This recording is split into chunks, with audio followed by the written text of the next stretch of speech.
Hello guys, welcome back to my channel. তোমাদের প্রিয় মাম্পি। তোমরা সবাই কেমন আছো? আশা করছি ভালো আছো, আমিও ভালো আছি। তো আজকে হচ্ছে আমার শাশুড়ির জন্মদিন, তো ছোটোখাটো আমি রান্নাবান্না করছি। আজকে আমি রান্না করে শাশুড়িকে খাওয়াবো। এখানে বসিয়ে দিয়েছি পেঁয়াজ ভাজা করতে, পেঁয়াজ পোস্ত করব। আর এখানে দুধ বসিয়ে দিয়েছি পায়েস করব বলে। আর দেখো, মেনুতে আছে আমড়ার চাটনি।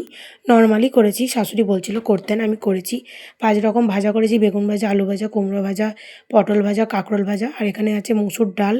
তারপর আছে মাছের তেল এনেছিল, মাছের তেল দিয়ে পেঁয়াজ লঙ্কা দিয়ে ভেজে রেখেছি। আর এখানে সর্ষে ইলিশ করেছি। আর দেখো, তোমাদের সাথে কথা বলতে বলতে আমার আখের গুড় দিয়ে পায়েসটা হয়েও গেল। যত সম্ভব এটা আখের গুড়ই হবে, আমি ঠিক জানি না। তো যাই হোক, গুড় দিয়ে আমি পায়েস করেছি। আর দেখো, কথা বলতে বলতে আমার পায়েসটাও রেডি হয়ে গেছে। তো চলো এবার আমি স্নান করতে যাব। রান্নাবান্না কমপ্লিট, অনেকটাই বেলা হয়ে গেছে, 2টো বেজে গেছে। তো চলো, কমপ্লিট হয়ে গেলো। এবার আমি দেখো খেতে দিয়েছি শাশুড়ি মাকে। তো দেখো, সব কিছু গুছিয়ে দিয়েছি, লাস্টে মিষ্টিও আছে, পায়েস সাজিয়ে দিয়েছি। শুধু একটাই ভুলে গেছি, দইটা দিতে।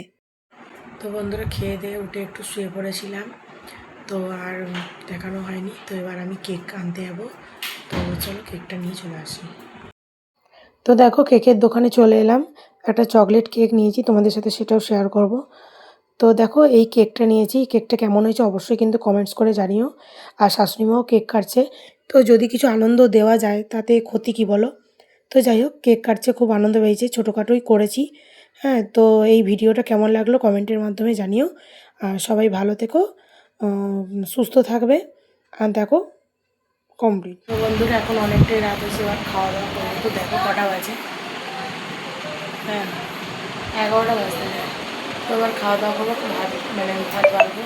আর রান্নাবান্না করিনি, যা ছিল সেটাই হয়ে যাবে। আর শরীরটা ভালো লাগছে না। তো তোমাদের কেমন লাগলো আজকের ভিডিওটা অবশ্যই কিন্তু কমেন্ট করে জানিও। ভালো লাগলে একটা লাইক কমেন্ট শেয়ার করে দিও। তো সবাই সুস্থ থেকো, ভালো থেকো, সবাইকে শুভরাত্রি, টাটা। আবার অন্য কোনো ব্লগ নিয়ে তোমাদের সামনে হাজির হচ্ছি।